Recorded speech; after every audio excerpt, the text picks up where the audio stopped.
കോൺഗ്രസ് പാർട്ടിന്റെ രാഷ്ട്രീയം ഒരു വാഗ്ദാനത്തിന്റെ രാഷ്ട്രീയമാണ്, ഒരു ഫേക്ക് പ്രോമിസസിന്റെ രാഷ്ട്രീയമാണ്. വെറുതെ ഒരു വാഗ്ദാനം ജനങ്ങളെ വിഡ്ഢിയാക്കുന്ന രീതിയിൽ, പഴയ രീതിയിൽ നിങ്ങളെ മുമ്പോട്ട് കൊണ്ടുപോകാൻ ഞങ്ങൾ സമ്മതിക്കും. ഏത് ലെവലിലും പോവാൻ തയ്യാറാണ് കോൺഗ്രസ് പാർട്ടി ഭരണം പിടിക്കാൻ. അത് ജനങ്ങൾക്ക് വേണ്ടിയിട്ടാണോ ഭരണം പിടിക്കേണ്ടത്? അല്ല. ജനങ്ങളുടെ പ്രശ്നങ്ങൾ പരിഹരിക്കാനാണോ? അല്ല. വികസനം കൊണ്ടുവരാനാണോ? അല്ല. പിന്നെ എന്തിനാണ് അഴിമതി? ഈ കേരളത്തിന്റെ സ്ഥിതി എന്താണെന്ന് നമ്മളെല്ലാവരും ഒന്ന് മനസ്സിലാക്കണം. ഇന്ന് ഈ കേരളത്തില് 100 രൂപ ഗവൺമെന്റിന് കിട്ടുന്ന 100 രൂപയിൽ 92.5 രൂപ പോകുന്നത് കടം, പലിശ, ക്ഷേമ പദ്ധതികൾ പോകുന്നു. ഡെവലപ്മെന്റ് ഉള്ള കാശ് 7.5%. KSRTC ജീവനക്കാർക്ക് ഇന്ന് ശമ്പളം കിട്ടുന്നത് എത്രയോ മാസം കഴിഞ്ഞിട്ട് പെൻഷൻ കിട്ടുന്നില്ല. എന്നിട്ടാണ് രാഹുൽ ഗാന്ധി പറഞ്ഞത് സൗജന്യ KSRTC സ്കീം. അപ്പൊ KSRTC എന്താ സ്ഥിതിയായിരിക്കും? അതിനെ കുറിച്ചൊരു വാക്ക് പറഞ്ഞില്ല. KSRTC എങ്ങനെ സംരക്ഷിക്കും, KSRTC എങ്ങനെ ശക്തമാക്കും, അതിനൊരു വാക്കും. ഞാൻ മുഖ്യമന്ത്രിയോട് പറയാൻ ആഗ്രഹിക്കുന്ന 2 കാര്യങ്ങളാണ്. ഒന്ന്, നിങ്ങൾ ഇറാൻ എന്തുകൊണ്ട് പറഞ്ഞു? നിങ്ങളുടെ പ്രീണ രാഷ്ട്രീയമാണോ? എന്തുകൊണ്ട് നമ്മുടെ മലയാളികൾ താമസിക്കുന്ന GCC രാജ്യങ്ങളെ കുറിച്ച് നിങ്ങളൊന്നും പറയുന്നില്ല? നിങ്ങൾ 10 കൊല്ലം 22 ലക്ഷം കോടി ചെലവാക്കി ഈ സർക്കാർ, നിങ്ങൾ നയിച്ച ഒരു സർക്കാരാണ്. എന്തെല്ലാം ചെയ്തു അതിനെക്കുറിച്ച് ഡിബേറ്റ് ചെയ്യാൻ ധൈര്യം ഉണ്ടാവണം, കരുത്തുണ്ടാവണം എന്ന് ഞാൻ പറയാൻ ആഗ്രഹിക്കുന്നു. അത് ചെയ്യുന്നില്ല. ഞാൻ അദ്ദേഹത്തോട് റിക്വസ്റ്റ് ചെയ്യുന്നു, അഭ്യർത്ഥന ചെയ്യുന്നു, നിങ്ങൾ വന്ന് ചർച്ച ചെയ്യൂ.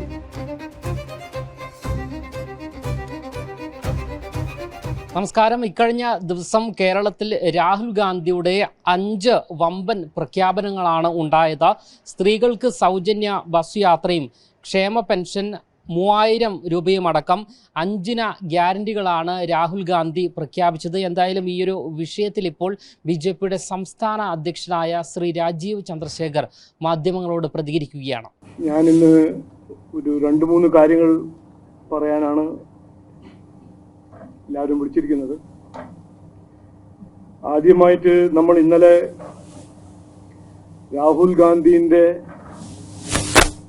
ഈ ഇലക്ഷന്റെ ഭാഗമായി അദ്ദേഹത്തിന്റെ ഒരു ആദ്യത്തെ രാഷ്ട്രീയ നാടകം അല്ലെങ്കിൽ ഭരണ നാടകം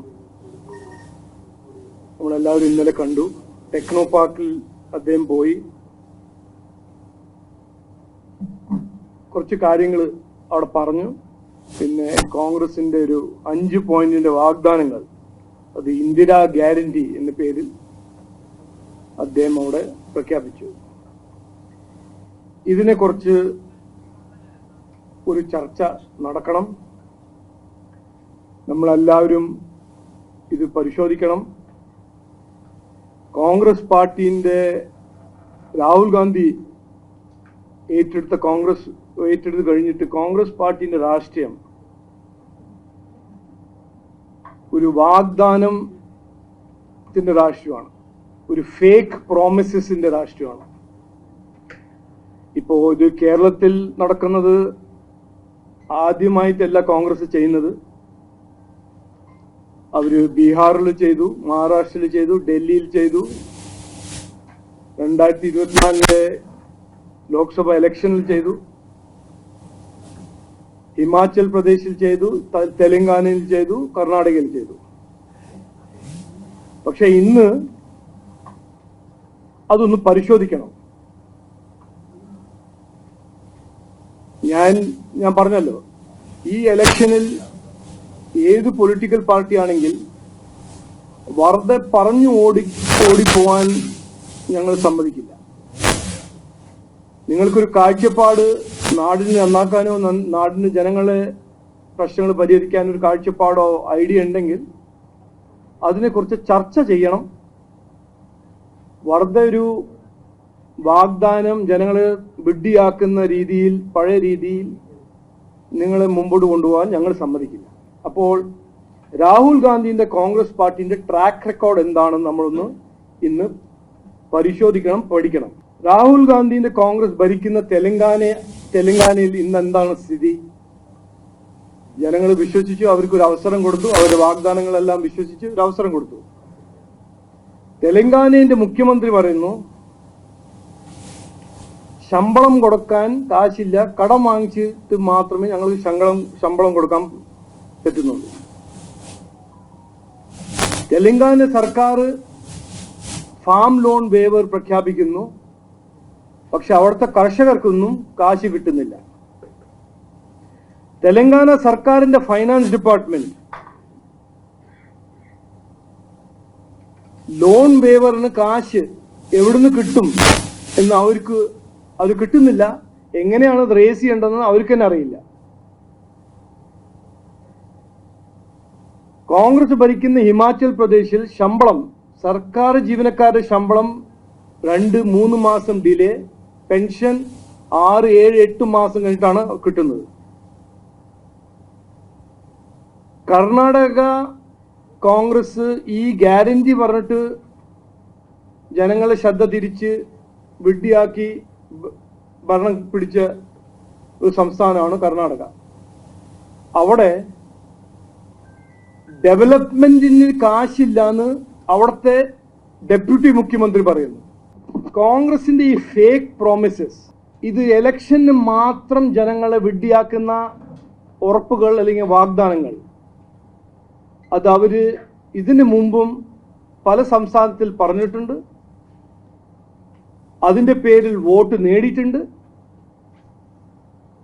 ആ സംസ്ഥാനത്തിന്റെ സ്ഥിതി എന്താണെന്ന് BJP മഹാരാഷ്ട്ര ഇലക്ഷന്റെ സമയത്ത് മുൻപോട്ട് വെച്ച ഒരു സാമ്പിളാണ് ഞാൻ ഇന്ന് ഇവിടെ കാണിക്കുന്നത്. എന്തെങ്കിലും പറയാ, എന്തെങ്കിലും വാഗ്ദാനം കൊടുക്കുക, ഏത് വിലയാണെങ്കിലും ഏത് ലെവലിലും പോവാൻ തയ്യാറാണ് കോൺഗ്രസ് പാർട്ടി ഭരണം പിടിക്കാൻ. അത് ജനങ്ങൾക്ക് വേണ്ടിയിട്ടാണോ ഭരണം പിടിക്കേണ്ടത്? അല്ല. ജനങ്ങളുടെ പ്രശ്നങ്ങൾ പരിഹരിക്കാനാണോ? അല്ല. വികസനം കൊണ്ടുവരാനാണോ? അല്ല. പിന്നെ എന്തിനാണ്? അഴിമതി. ഞാനൊരു മാധ്യമ സുഹൃത്തോട് എൻ്റെ ഒരു റിക്വസ്റ്റ്, അഭ്യർത്ഥന, ഇതെല്ലാം ഒന്ന് നിങ്ങൾ തന്നെ പരിശോധിക്കണം. ഞാനൊരു കൃത്യമായ ഒരു ഉദാഹരണം, കോൺഗ്രസിന്റെ രാഷ്ട്രീയം, രാഹുൽ ഗാന്ധിന്റെ രാഷ്ട്രീയത്തിനെ കുറിച്ച് ഒരു ഉദാഹരണം ഞാൻ മുമ്പോട്ട് വയ്ക്കാൻ ആഗ്രഹിക്കുന്നു. ഒരു തെളിവുകൊണ്ട് ഞാൻ പറഞ്ഞ, ഇതെല്ലാം ഞാൻ പറഞ്ഞത് 100% സത്യമാണ്. 2009 ലോക്സഭ ഇലക്ഷന്റെ സമയത്ത് രാഹുൽ ഗാന്ധിന്റെ കോൺഗ്രസ് ഒരു ഫാം ലോൺ വേവർ പ്രഖ്യാപിച്ചു. കർഷകർക്ക് അവരുടെ കടം വായ്പ നമ്മൾ വേവ് ചെയ്യണം എന്ന് പറഞ്ഞൊരു പ്രോഗ്രാം പ്രഖ്യാപിച്ചു. 45,000 കോടി എന്തോ ആയിരുന്നു അതിന്റെ ചെലവ്, ഇലക്ഷന്റെ തൊട്ടു മുമ്പ്. ഇലക്ഷൻ കഴിഞ്ഞിട്ട് CAG അത് ഓഡിറ്റ് ചെയ്തപ്പോൾ CAG കണ്ടുപിടിച്ചത്, ഇത് UPA ഭരിക്കുന്ന സമയത്ത് CAG ഓഡിറ്റ് ചെയ്തതാണ്, 30% ലോൺ വേവറിൽ തട്ടിപ്പായിരുന്നു. അപ്പൊ പാവങ്ങളുടെ പേരില് പദ്ധതികളും പ്രോഗ്രാമും പ്രഖ്യാപിക്കുന്ന കോൺഗ്രസ് പാർട്ടി വോട്ട് നേടാൻ ഓരോരോ വാഗ്ദാനം കൊടുക്കുന്ന കോൺഗ്രസ് പാർട്ടി ഇത് ചെയ്യുന്നത് എന്തിനാണെന്ന് ചോദിച്ചാൽ അഴിമതിക്ക് വേണ്ടിയിട്ടാണ് ചെയ്യുന്നത്. പിന്നെ മറ്റൊരു ഉദാഹരണം, രാഹുൽ ഗാന്ധി. ഇത് രാഹുൽ ഗാന്ധി ആണല്ലോ അവരുടെ hero, star, ideological mentor, economic visionary. ലോക്സഭയിലെ സമയത്ത് അദ്ദേഹം പറഞ്ഞു, ഒരു കോൺഗ്രസ് ഒരു കട്ടാക്കട്ട് പ്രോഗ്രാം നടത്തി. മഹിളകൾ അത് എൻറോൾ ചെയ്താൽ, ഒരു ഫോം എല്ലാം ഡിസ്ട്രിബ്യൂട്ട് ചെയ്തു. മഹിളകൾ അത് എൻറോൾ ചെയ്താൽ അവർക്ക് എല്ലാ മാസം ഒരു ഗ്യാരണ്ടീഡ് എമൗണ്ട് കിട്ടും. അപ്പോൾ ഇലക്ഷന് മുമ്പ് ആൾക്കാർ ആയിരക്കണക്കിന് ലൈനിൽ നിന്നു, ഫോം ഫില്ല് ചെയ്തു. ഇലക്ഷൻ വന്നു, ഇലക്ഷൻ പോയി, റിസൾട്ട് വന്നു, ഇലക്ഷൻ മുമ്പോട്ട് പോയപ്പോൾ ആർക്കും ഒരു നയാ പൈസ കിട്ടിയില്ല. അപ്പോൾ കോൺഗ്രസ് പാർട്ടിയും രാഹുൽ ഗാന്ധിയുടെ കോൺഗ്രസ് പാർട്ടി അവരെ പ്രധാനപ്പെട്ട ഒരു കാൽക്കുലേഷൻ എന്ന് പറഞ്ഞാൽ, പാവങ്ങളെ ശ്രദ്ധ തിരിച്ച് പാവങ്ങളുടെ മുമ്പിൽ പോയി ഓരോരോ കാര്യം പറഞ്ഞ് അവരുടെ വോട്ട് നേടി എലക്ഷൻ കഴിഞ്ഞിട്ട് കയ്യും വിട്ട് വഞ്ചിക്കാണ് കോൺഗ്രസിന്റെ രാഷ്ട്രീയം. ഇതിന് മറ്റൊരു ഉദാഹരണം ഞാൻ പറഞ്ഞുതരാം. ഈ കോൺഗ്രസ് പാർട്ടിയാണ് 1970s 80s ഗരീബി ഹട്ടാവോ എന്ന് പറഞ്ഞ് വാഗ്ദാനം കൊടുത്ത് എത്രയോ കൊല്ലം ഭരിച്ചത്. ഗരീബി എവിടെയും പോയില്ല. കോൺഗ്രസിന്റെ അടുപ്പുള്ള ബിസിനസ്മാനിന്റെ കാശും അവരുടെ വെൽത്ത് വർദ്ധിച്ചു. അപ്പോ ഇതൊരു പഴയ രീതിയാണ് കോൺഗ്രസിന്റെ. പാവങ്ങളെ പറ്റിക്കുക, പൊട്ടന്മാരാക്കുക, എന്തെങ്കിലും പറയാം ഇലക്ഷന്റെ സമയത്ത്. പക്ഷേ കർണാടകയിൽ നടന്നു, തെലങ്കാനയിൽ നടന്നു, ഹിമാചൽ പ്രദേശിൽ നടന്നു. അത് കഴിഞ്ഞിട്ട് ഒരു ഒറ്റ ഇലക്ഷൻ അത് നടന്നിട്ടില്ല. കാരണം ജനങ്ങൾക്ക് മനസ്സിലായിട്ടുണ്ട് ഇത് നുണയാണ്. ഇവർക്ക് ഒരു ആത്മാർത്ഥമായ സത്യസന്ധയോടെ ഇത് ഇംപ്ലിമെന്റ് ചെയ്യാൻ ഒരു താല്പര്യമില്ല. താല്പര്യമില്ല മാത്രമല്ല, ഇത് കഴിയില്ല. അത് ഒരു വശം. രണ്ടാമത്തെ പോയിന്റ് ഇതിനെക്കുറിച്ച് തന്നെ പറയാൻ ഞാൻ ആഗ്രഹിക്കുന്നത്, നമ്മളിപ്പോ എലക്ഷൻ ഈ ചർച്ച ചെയ്യുന്നത് കേരളത്തിന്റെ ഇലക്ഷനെ കുറിച്ചാണ്. ഇത് മഹാരാഷ്ട്രയല്ല, ഇത് മറ്റ് ഒരു ഇക്കണോമിക്കലി സ്ട്രോങ് സ്റ്റേറ്റ് അല്ല. ഇന്ന് ഈ കേരളത്തിന്റെ സ്ഥിതി എന്താണെന്ന് നമ്മളെല്ലാവരും ഒന്ന് മനസ്സിലാക്കണം. ഇന്ന് ഈ കേരളത്തില് 100 രൂപ ഗവൺമെന്റിന് കിട്ടുന്ന 100 രൂപയിൽ 92.5 രൂപ പോകുന്നത് കടം, പലിശ, ക്ഷേമ പദ്ധതികൾ പോകുന്നു. ഡെവലപ്മെന്റ് ഉള്ള കാശ് 7.5%.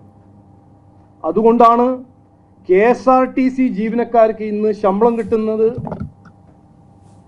എത്രയോ മാസം കഴിഞ്ഞിട്ട്, പെൻഷൻ കിട്ടുന്നില്ല. എന്നിട്ടാണ് രാഹുൽ ഗാന്ധി പറഞ്ഞത് സൗജന്യ KSRTC സ്കീം. അപ്പൊ KSRTC എന്താ സ്ഥിതിയായിരിക്കും? അതിനെ കുറിച്ചൊരു വാക്ക് പറയുന്നില്ല. KSRTCനെ എങ്ങനെ സംരക്ഷിക്കും, KSRTCനെ എങ്ങനെ ശക്തമാക്കും, അതിനൊരു വാക്കുമില്ല. കാരണം അതിന് അധ്വാനിക്കണം, അതിന് കാര്യങ്ങൾ ചെയ്യണം. ഇത് പറയാനൊന്നുമില്ലല്ലോ, ഇതൊരു സ്റ്റേറ്റ്മെന്റ്, സൗജന്യ യാത്ര. അപ്പോൾ ഈ ഇലക്ഷൻ നിർണായകമായ ഇലക്ഷനാണ്, നാടിന്റെ ഭാവി തീരുമാനിക്കേണ്ടത് ഇലക്ഷനാണ്. ഓരോരോ ഗിമ്മിക്ക് വന്ന് ഇവിടെ പറയുന്ന രാഷ്ട്രീയക്കാരെ ജനങ്ങൾ ശ്രദ്ധിക്കണം എന്നാണ് ഞങ്ങളുടെ അഭ്യർത്ഥന. ഞങ്ങൾ മുമ്പോട്ട് വെക്കുന്നത് വികസനം, വികസിത കേരളം. സംസ്ഥാന സർക്കാരിന് റിസോഴ്സസ് ഉണ്ടാക്കാനും റിസോഴ്സസ് നിക്ഷേപം വഴിയും ഇക്കണോമിക് ആക്ടിവിറ്റി വഴി സംസ്ഥാന സർക്കാരിന് കഴിവില്ലെങ്കിൽ ഈ ഒരു വാഗ്ദാനം, ഇങ്ങനത്തെ ഒരു സ്കീമും നടക്കില്ല. അതുകൊണ്ടാണ് BJP NDA മുമ്പോട്ട് വെക്കുന്ന കാഴ്ചപ്പാടെന്ന് പറഞ്ഞാൽ, ഞങ്ങൾ സോഷ്യൽ സെക്യൂരിറ്റി നെറ്റ് എക്സ്പാൻഡും ചെയ്യും. അത് ചെയ്യാൻ സംസ്ഥാന സർക്കാരിന്റെ റിസോഴ്സസ്, സംസ്ഥാന സർക്കാരിന്റെ ഇക്കണോമിക് ആക്ടിവിറ്റി, സംസ്ഥാന സർക്കാരിന്റെ ബഡ്ജറ്റ് വർദ്ധിക്കാൻ ഞങ്ങളുടെ അടുത്ത് കാഴ്ചപ്പാടുണ്ട്, സ്കീമുണ്ട്, പ്ലാനുണ്ട്. ഇത് ഒന്നാമത്തെ പോയിന്റ്. രണ്ടാമത്തെ ഒരു ചെറിയൊരു പോയിന്റ് ഞാൻ പറയാൻ ആഗ്രഹിക്കുന്നു. ഇന്ന് ഞാൻ വരുമ്പോൾ കേട്ടതാണ്, ബഹുമാനപ്പെട്ട മുഖ്യമന്ത്രി ഇറാനിന് വേണ്ടിയോ യുദ്ധത്തിന്റെ എതിരെയോ എന്തോ ഒരു പരിപാടി ചെയ്യാൻ പോകുന്നുണ്ട് എന്ന്. അത് വെൽക്കമാണ്. നമ്മൾ ആർക്കും, നമ്മുടെ പ്രധാനമന്ത്രി പറഞ്ഞ പോലെ ഇത് യുദ്ധത്തിന്റെ കാലമല്ല, വികസനത്തിന്റെ കാലമാണ്. യുദ്ധം ആരും ചെയ്യാൻ പാടില്ല. അങ്ങനെ എന്തെങ്കിലും ഒരു ഡിസ്പ്യൂട്ട് ഉണ്ടെങ്കിൽ ഡിപ്ലോമാറ്റിക്കലി നമ്മൾ സോൾവ് ചെയ്യണം. ഇത് ഗവൺമെന്റ് ഓഫ് ഇന്ത്യന്റെയും BJP NDAന്റെ ഒരു എസ്റ്റാബ്ലിഷ് പൊസിഷനാണ്. പക്ഷേ ഞാൻ മുഖ്യമന്ത്രിയോട് പറയാൻ ആഗ്രഹിക്കുന്ന 2 കാര്യങ്ങളാണ്. ഒന്ന്, നിങ്ങൾ ഇറാൻ എന്തുകൊണ്ട് പറയുന്നു? നിങ്ങളുടെ പ്രീണ രാഷ്ട്രമാണോ? എന്തുകൊണ്ട് നമ്മുടെ മലയാളികൾ താമസിക്കുന്ന GCC രാജ്യങ്ങളെ കുറിച്ച് നിങ്ങളൊന്നും പറയുന്നില്ല? ഇറാന്റെ ഈ അറ്റാക്ക് നിങ്ങൾ എന്തുകൊണ്ട് ചെയ്യുന്നില്ല? അത് ചെയ്യണം. കാരണം മലയാളികൾ താമസിക്കുന്നത് ബഹ്റൈനിലും കുവൈറ്റിലും സൗദി അറേബ്യയിലും UAE-ലും ആണ്. അപ്പോ യുദ്ധം വേണ്ട എന്ന് പറയുമ്പോൾ ഇറാനോടും പറയണം. ഞാനിപ്പോ ഇറാന്റെ എതിരെയാണെന്നും ഞങ്ങളുടെ പൊസിഷൻ അതല്ല. ഞങ്ങളുടെ സർക്കാരാണ് ഇറാന്റെ ആ ഷിപ്പിനെ സംരക്ഷിക്കാൻ കൊച്ചിയിൽ അനുവാദം കൊടുത്തിരിക്കുന്നത്. പക്ഷേ നിങ്ങളുടെ പീഡരാഷ്ട്രം നിങ്ങളെ അന്ധന്മാരാക്കരുത്. ഒരു പോയിന്റ് പറയാൻ ആഗ്രഹിക്കുന്നു. മറ്റൊരു പോയിന്റ് ഞാൻ പറഞ്ഞത്, 30 ദിവസം കൊണ്ട് ഇലക്ഷന് ഇനി ബഹുമാനപ്പെട്ട മുഖ്യമന്ത്രിയുടെ പാർട്ടി 10 കൊല്ലം ഭരിച്ച നാടാണ് കേരളം. ഇറാന്റെ ജനങ്ങളല്ല ബഹുമാനപ്പെട്ട മുഖ്യമന്ത്രിക്ക് ഒരു മാൻഡേറ്റ് കൊടുത്തത്. മലയാളികളാണ് കൊടുത്തത് മാൻഡേറ്റ്. ഇവിടുത്തെ മലയാളികളാണ് മാൻഡേറ്റ് കൊടുത്തത്, വിശ്വസിച്ചു, അവസരം കൊടുത്തു. അപ്പോൾ ഇനി ഇപ്പോൾ ഇലക്ഷൻ്റെ 10 ദിവസം 20 ദിവസം 30 ദിവസം മുമ്പ് നിങ്ങൾ ഈ 10 കൊല്ലത്തിൽ എന്ത് ചെയ്തു നാടിന് വേണ്ടി, ഞങ്ങളുടെ ജനങ്ങൾക്ക് വേണ്ടി, അതൊന്ന് പറയാൻ തുടങ്ങും. ഇത് വെറുതെ ജനങ്ങളുടെ ശ്രദ്ധ തിരിക്കാൻ Iran, Gaza, Syria, London, Tokyo, China, Beijing എന്ന് പറഞ്ഞ് നടക്കേണ്ട ആവശ്യമില്ല. ഞാൻ ഏറെ ബഹുമാനത്തോട് അദ്ദേഹത്തോട് പറയാൻ ആഗ്രഹിക്കുന്നു. നിങ്ങൾ 10 കൊല്ലം 22 ലക്ഷം കോടി ചെലവാക്കി ഈ സർക്കാർ, നിങ്ങൾ നയിച്ചൊരു സർക്കാരാണ്. എന്തെല്ലാം ചെയ്തു അതിനെക്കുറിച്ച് ഡിബേറ്റ് ചെയ്യാൻ ധൈര്യം ഉണ്ടാവണം, കരുത്തുണ്ടാവണം എന്ന് ഞാൻ പറയാൻ ആഗ്രഹിക്കുന്നു. അത് ചെയ്യുന്നില്ല. ഞാൻ അദ്ദേഹത്തോട് റിക്വസ്റ്റ് ചെയ്യുന്നു, അഭ്യർത്ഥന ചെയ്യുന്നു, നിങ്ങൾ വന്ന് ചർച്ച ചെയ്യൂ, ഇതിനെക്കുറിച്ച് ചർച്ച ചെയ്യൂ. മൂന്നാമത്തത് ഞാനൊരു ചെറിയൊരു പോയിന്റ് പറയാൻ ആഗ്രഹിക്കുന്നു. ഞാൻ ഇന്നൊരു പോസ്റ്റ് കണ്ടു, അത് ഫേക്കാണോ റിയൽ ആണോ എന്ന് എനിക്കറിയില്ല, പക്ഷെ കണ്ടു. അതിനെക്കുറിച്ച് ഞാൻ സംസാരിക്കാൻ ആഗ്രഹിക്കുന്നു. കാരണം രാഹുൽ ഗാന്ധി മിന്നാന്ന് പറഞ്ഞു കോൺഗ്രസ് അല്ല CPM-ഉം BJP-യും തമ്മിലൊരു അന്തർധാരണ ഉണ്ട്. ഇത് രാഹുൽ ഗാന്ധിൻ്റെ ഒരു പ്രചരണം. പക്ഷെ നമുക്ക് എല്ലാവർക്കും അറിയാം, ആരാണെങ്കിലും ഇപ്പോൾ സാധാരണ മലയാളിയോട് ചോദിച്ചാൽ അറിയാം, ഈ നാട്ടിൽ അണ്ടർസ്റ്റാൻഡിങ് ആര് തമ്മിലാണ്? CPM കോൺഗ്രസ് തമ്മിലാണ്. CPM കോൺഗ്രസ് തമ്മിൽ ആദ്യവും ഈ അണ്ടർസ്റ്റാൻഡിങ് അന്തർധാരണ ഉണ്ടായിട്ടുണ്ട്, ഇനിയും ഉണ്ടാവും. ഇന്നൊരു പോസ്റ്റ് കണ്ടു. ഇന്നിപ്പോൾ ഞാൻ ഇവിടെ വരുമ്പോൾ സന്ദീപ് പറഞ്ഞു അത് ഫേക്ക് ആയിരിക്കും, പക്ഷെ ആണോ അല്ലെന്ന് എനിക്കറിയില്ല. പക്ഷെ അത് K മുരളീധരൻ്റെ ഒരു പേരിലൊരു പോസ്റ്റ് ഞാൻ കണ്ടു.